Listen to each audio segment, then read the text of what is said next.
নমস্কার বন্ধুরা, চিকেনের তো অনেক রকম রেসিপি খেয়েছেন। সেই এক রকম চিকেনের ঝোল, চিকেনের রোস্ট বা চিকেনের অন্যান্য রেসিপির থেকে আজ চিত্রা ফুড হাউসে একদম সম্পূর্ণ আলাদা একটি চিকেনের রেসিপি নিয়ে চলে এসেছি শুধুমাত্র আপনাদের জন্য। আজ বানাচ্ছি চিকেন কান্তি। চলুন পুরো ভিডিওটা দেখতে থাকুন।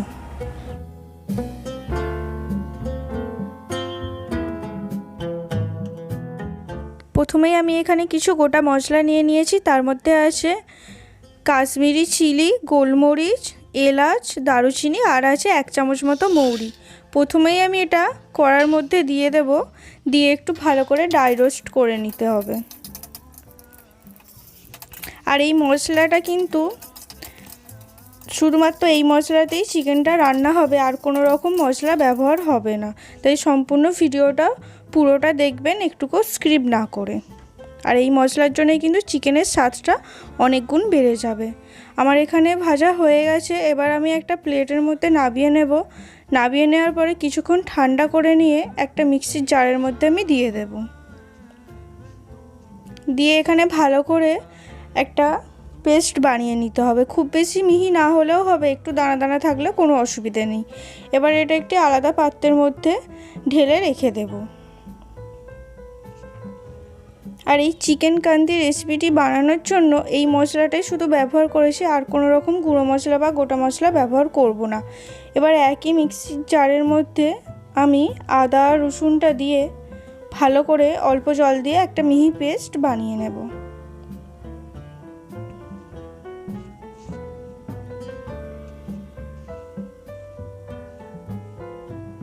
দেখতেই পাচ্ছেন এখানে একটা মিহি পেস্ট হয়ে গেছে। এবার আমি কড়ার মধ্যে কিছুটা পরিমাণ রাইস ব্র্যান্ড অয়েল দিয়েছি, আপনারা চাইলে এখানে সাদা তেল ব্যবহার করতে পারেন। এবার এই তেলের মধ্যে 2 চামচ পরিমাণে ঘি দেব।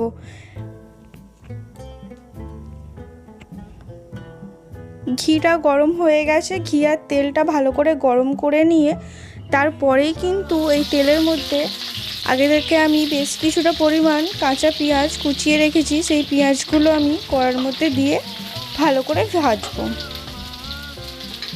আপনারা তো অনেক রকমই চিকেনের রেসিপি খেয়েছেন, এটা কিন্তু সম্পূর্ণ আলাদা একটি চিকেনের রেসিপি। এটা অবশ্যই বাড়িতে আপনারা একবার হলেও এই চিকেন কান্তিটা বানিয়ে খাবেন। এটা রুটি বা পরোটার সাথে কিন্তু ডিনারটা জাস্ট জমে যাবে। এবার আমি পেঁয়াজটা তাড়াতাড়ি একটু নরম হওয়ার জন্য এখানে আমি 1 চামচ পরিমাণে লবণ দিয়ে দিচ্ছি। দিয়ে আবারও ভালো করে পেঁয়াজটা ভেজে নিতে হবে। এবার এখানে আমি দিচ্ছি 2 থেকে 2.5 চামচ পরিমাণে কাশ্মীরি লঙ্কার গুঁড়ো। এটা কিন্তু একটি কাশ্মীরি রেসিপি, কাশ্মীরের চিকেন রেসিপি, সেই জন্য আমি এখানে কাশ্মীরি লঙ্কার গুঁড়োটাই ব্যবহার করব। এমনি গুঁড়ো লঙ্কা ব্যবহার হবে না। আর কাশ্মীরি লঙ্কার গুঁড়ো ব্যবহার করতে দেখতেই পাচ্ছেন খুব সুন্দর কিন্তু একটা কালার এসেছে। এবার আমি এখানে 1 কেজি পরিমাণ চিকেন নিয়েছি। চিকেনটাকে কোনো রকমভাবে ম্যারিনেট করার কোনো দরকার নেই, শুধুমাত্র ভালো করে আপনারা জল দিয়ে ধুয়ে রেখে দেবেন। এবার এই জল দিয়ে ধোয়া মাংসটাই আমি কড়ার মধ্যে দিয়ে দিচ্ছি।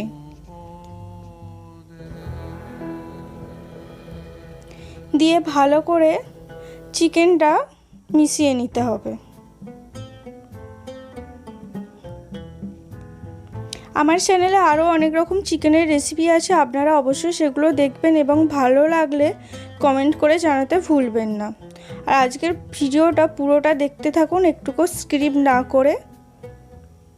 আর যারা যারা এখনও পর্যন্ত আমার চ্যানেলটিকে সাবস্ক্রাইব করেছেন তাদেরকে অসংখ্য ধন্যবাদ। আর যারা এখনও চ্যানেলটি সাবস্ক্রাইব করেননি তারা ঝটপট চ্যানেলটি সাবস্ক্রাইব করে রাখবেন।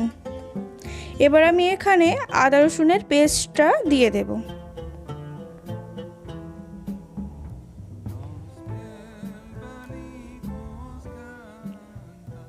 আজকের ভিডিওটা ভালো লাগলে অবশ্যই লাইক করবেন এবং আজকের রেসিপিটা কেমন লাগলো কমেন্ট করে জানাতে কিন্তু ভুলবেন না।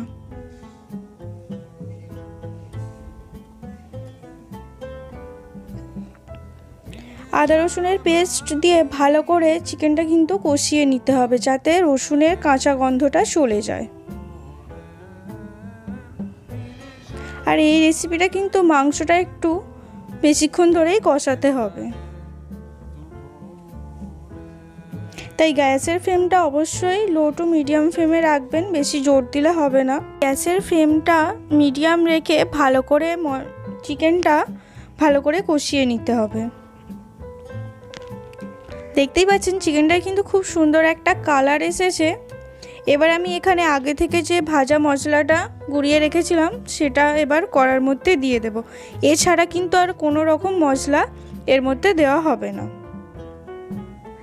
এই চিকেনটা কিন্তু সম্পূর্ণ আলাদা একটি রেসিপি, অবশ্যই আপনারা বাড়িতে একবার হলেও বানিয়ে খাবেন। এর স্বাদ কিন্তু সত্যিই দুর্দান্ত।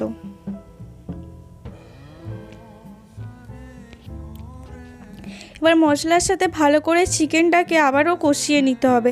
এখনো পর্যন্ত কিন্তু কড়ার মধ্যে কোনো রকম জল ব্যবহার করা হয়নি। চিকেনটা দেখতেই পাচ্ছেন খুব সুন্দর কিন্তু একটা কালার এসেছে।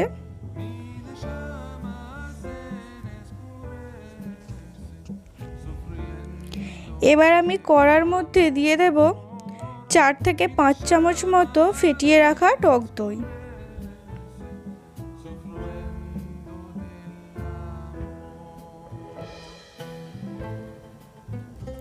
এবারে ফেটিয়ে রাখা টক দইটা দিয়ে ভালো করে চিকেনের সাথে মিশিয়ে নিতে হবে খুন্তির সাহায্যে। দিয়ে আবারও ভালো করে চিকেনটা একটু কষিয়ে নিতে হবে।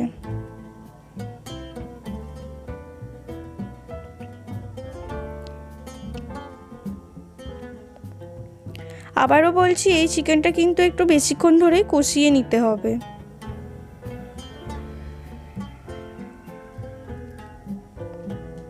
চিকেনটা কিন্তু অনেকটাই সিদ্ধ হয়ে এসেছে।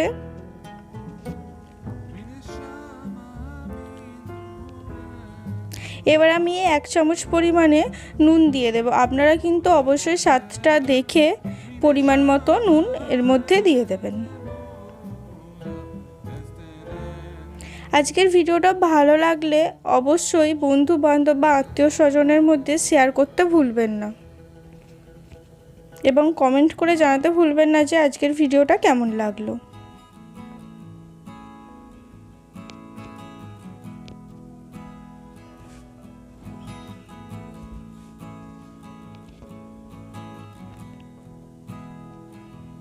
দেখতেই পাচ্ছেন চিকেনটা কিন্তু খুব সুন্দর একটা কালার এসেছে আর দারুণ কিন্তু একটি গন্ধও বেরোচ্ছিল।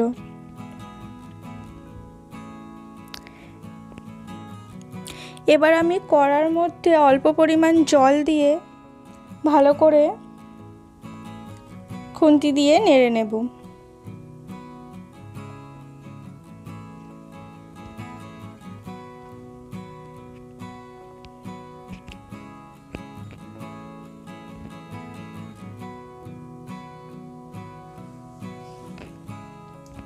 যারা এখনও পর্যন্ত চ্যানেলটিকে সাবস্ক্রাইব করেননি তারা কিন্তু অবশ্যই ঝটপট চ্যানেলটিকে সাবস্ক্রাইব করে রাখবেন এরকম নতুন নতুন ভিডিও দেখার জন্য।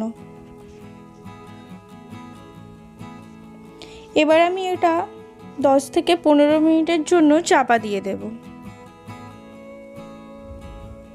10 থেকে 15 মিনিট হয়েই গেছে আর এখানে কিন্তু চিকেনটা পুরোপুরি সিদ্ধ হয়ে গেছে। দেখতেই পাচ্ছেন কত সুন্দর লাগছে চিকেনটা দেখতে। সম্পূর্ণ আলাদা একটি চিকেনের রেসিপি, আপনারা অবশ্যই বাড়িতে ট্রাই করবেন। এবার আমি কড়ার মধ্যে কসুরি মেথি হাতের সাহায্যে একটু মুলে নিয়ে দিয়ে দেব। এই কসুরি মেথিটা দেওয়ার জন্য কিন্তু খুব সুন্দর একটা চিকেন থেকে গন্ধ আসবে আর খেতেও ভালো লাগবে। আমার চিকেন কান্তি রেসিপি হয়েই এসেছে। একটু খুন্তির সাহায্যে ভালো করে মিশিয়ে নিতে হবে। আমার চ্যানেলের আরও অন্যান্য রেসিপি দেখার জন্য উপরে আই বাটনে ক্লিক করে আপনারা দেখে নিতে পারেন। আর আমার চিকেন কান্তি রেসিপি কিন্তু একদম হয়েই গেছে। পুরো ভিডিওটা দেখার জন্য অসংখ্য ধন্যবাদ। দেখা হচ্ছে পরের ভিডিওয়।